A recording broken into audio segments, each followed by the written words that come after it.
আলহামদুলিল্লাহ ওয়াসসালাতু ওয়াসসালামু আলা রাসূলিল্লাহ ওয়া আলা আলিহি ওয়া আসহাবিহি ওয়া মান ওয়ালাহ, আম্মা বা'দ।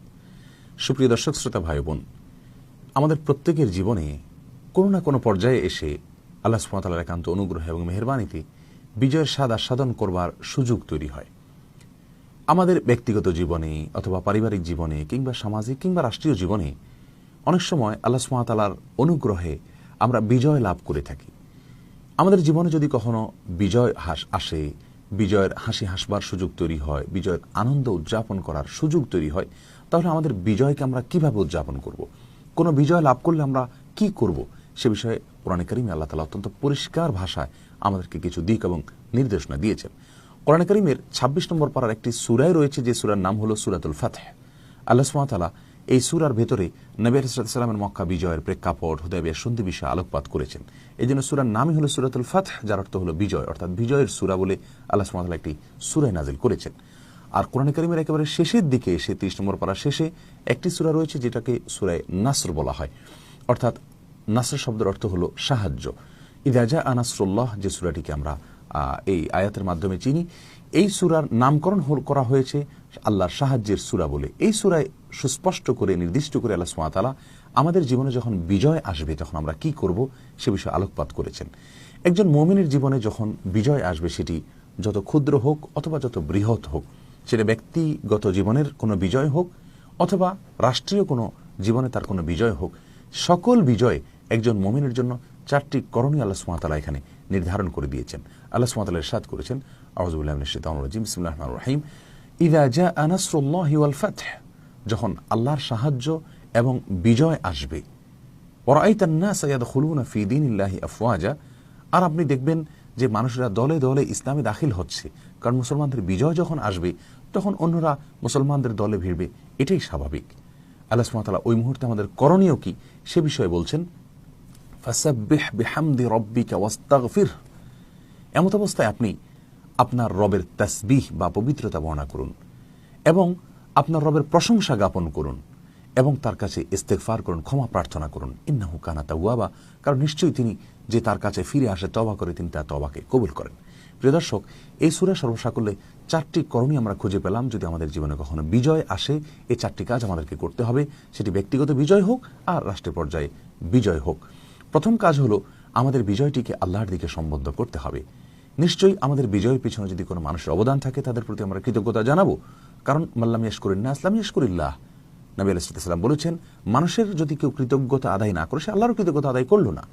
অতএব আমাদের কোনো বিজয়ের পেছনে যদি কারোর কোনো অবদান থাকে, তার অবদানকে আমরা স্বীকার করব, কিন্তু মূলগতভাবে এবং সবচেয়ে বড় করে আমরা আল্লাহ সুবহানাহু ওয়া তাআলার কৃতজ্ঞতাকে স্বীকার করব। এটা হলো ১ নম্বর করণীয়। আজ আমাদের অনেক বিজয়ের পেছনে আমরা নিজেদের কীর্তি, নিজেদের বিভিন্ন কর্ম, নিজেদের বিভিন্ন গৌরবোজ্জ্বল অতীত এবং কীর্তিকলাপ, এগুলোকে আমরা আলোচনা করি, অথচ আল্লাহ সুবহানাহু ওয়া তাআলার যে অবদান, আল্লাহ সুবহানাহু ওয়া তাআলার যে নেয়ামত, আল্লাহ সুবহানাহু ওয়া তাআলার যে অনুগ্রহ, সেটাকে কিন্তু আমরা বেমালুম ভুলে থাকি। এটা কোনোভাবেই উচিত নয়। এভাবে করলে সেটা নাশুকরি হয়। আল্লাহ সুবহানাহু ওয়া তাআলা সেজন্য শুরুতেই বলেছেন, ইযা আজা নাসরুল্লাহি ওয়াল ফাতহ, যখন আল্লাহর সাহায্য আর বিজয় আসবে। তার মানে আমাদের বিজয়ের পেছনে আল্লাহর সাহায্য ছিল, আল্লাহর অনুগ্রহ ছিল। এই কথাটিকে সবচেয়ে বড় আকারে এবং প্রথম আমাদের মাথায় রাখতে হবে বিজয় উদযাপনের সময়। দ্বিতীয় করণীয় হলো ফাসাব্বিহ বিহামদি রাব্বিক, আপনার রবের প্রশংসা মাখা পবিত্রতা আপনি বর্ণনা করুন, অর্থাৎ পবিত্রতা বর্ণনা করুন এবং প্রশংসা জ্ঞাপন করুন। এখানে দুটি কাজ আমরা পেয়ে গেলাম। আল্লাহ সুবহানাহু ওয়া তাআলা পবিত্রতা বর্ণনা করে আমরা বলবো সুবহানাল্লাহ, এবং আল্লাহর প্রশংসা মাখা পবিত্রতা, অর্থাৎ দুটাকে একসঙ্গে করলে আমরা বলবো সুবহানাল্লাহি ওয়া বিহামদি, বা অন্য কোনো ভাষায় আমরা একই বিষয়কে ব্যক্ত করতে পারি। অর্থাৎ আল্লাহ তাআলার পবিত্রতা আমি জ্ঞাপন করছি এবং আল্লাহ তাআলার প্রশংসা আমি জ্ঞাপন করছি। যেহেতু আল্লাহ সুবহানাহু ওয়া তাআলা আমাকে বিজয় দান করেছেন, সেজন্য আমি সুবহানাল্লাহ বলবো। আশ্চর্যজনক কোনো কিছু আসলে, আমার জন্য কোনো সারপ্রাইজ কোনো কিছু অর্জন হলে, ভালো কিছু অর্জন হলে আমি সুবহানাল্লাহ বলবো, আশ্চর্যান্বিত হয়ে আল্লাহর পবিত্রতা জ্ঞাপন করব। আর সেই সাথে আল্লাহ তাআলা বিজয় দিয়েছেন সেজন্য শুকরিয়া আদায় করে আলহামদুলিল্লাহ বলবো। 3টা কাজ আমরা পেয়ে গেলাম। আর চতুর্থ কাজ হলো ওয়াস্তাগফিরহু, আল্লাহর কাছে ইস্তেগফার করো, ক্ষমা প্রার্থনা করো। কেন ক্ষমা প্রার্থনা করব? তার কারণ হলো আমাদের বিজয় অর্জন করতে গিয়ে, বিজয়ের অ্যাচিভটা করতে গিয়ে আমাদের কোনো ভুল ত্রুটি হতে পারে, কোনো ত্রুটি বিচ্ছুতি হয়ে যেতে পারে, সেটা যেন আল্লাহ সুবহানাহু ওয়া তাআলা মাফ করে দেন। আমাদের বিজয়ের কারণে নিজেদের ভিতরে অহংকার তৈরি হতে পারে, নিজেদের গৌরব গাথা, নিজেদের কীর্তি কলাপ, এগুলোকে আলোচনা করে আমরা এগুলো ফুটিয়ে তোলার মাধ্যমে অহংকারের ভিতরে নিমজ্জিত হতে পারি। সেজন্য আল্লাহর কাছে ইস্তেগফার করতে হয় বিজয়ের পরে, মাথাকে ছোট করতে হয়, নিচু করতে হয়, তাহলে বিজয় জীবনে বারবার আসে এবং সে বিজয় টেকসই হয়, স্থায়ী হয়। এজন্য আল্লাহ তাআলা ইস্তেগফার করতে বলেছেন। যে বিজয় মানুষ দাম্ভিকতা প্রদর্শন করে সে বিজয় খুব বেশি টেকে না, একসময় মানুষের হাতছাড়া হয়ে যায়। প্রিয় দর্শক, এই সূরার মাধ্যমে, সূরা ইজা জা নাসরুল্লাহর ভিতরে যে বিজয় আসলে আমরা কি করব সে বিষয়ে 4টি করণীয় আমরা পেয়ে গেলাম। আবারও এক নজরে বলে দিচ্ছি। প্রথম করণীয় হলো বিজয়টিকে আল্লাহর দিকে সম্বন্ধ করা, অর্থাৎ আল্লাহর পক্ষ থেকে বিজয় এসছে, আল্লাহ সুবহানাহু ওয়া তাআলার অনুগ্রহে আমরা বিজয় পেয়েছি, সেটিকে স্বীকার করে নেওয়া।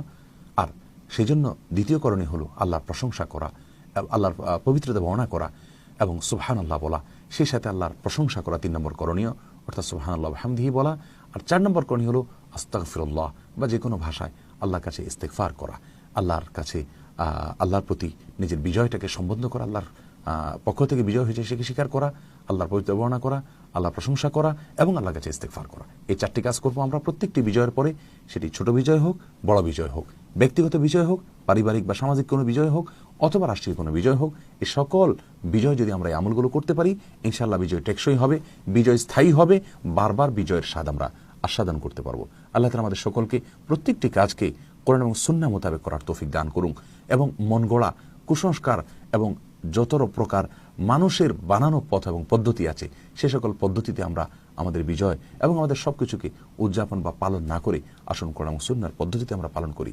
আল্লাহ তাআলা আমাদের সকলকে সেই তৌফিক দান করুন। আসসালামু আলাইকুম ওয়া রাহমাতুল্লাহি ওয়া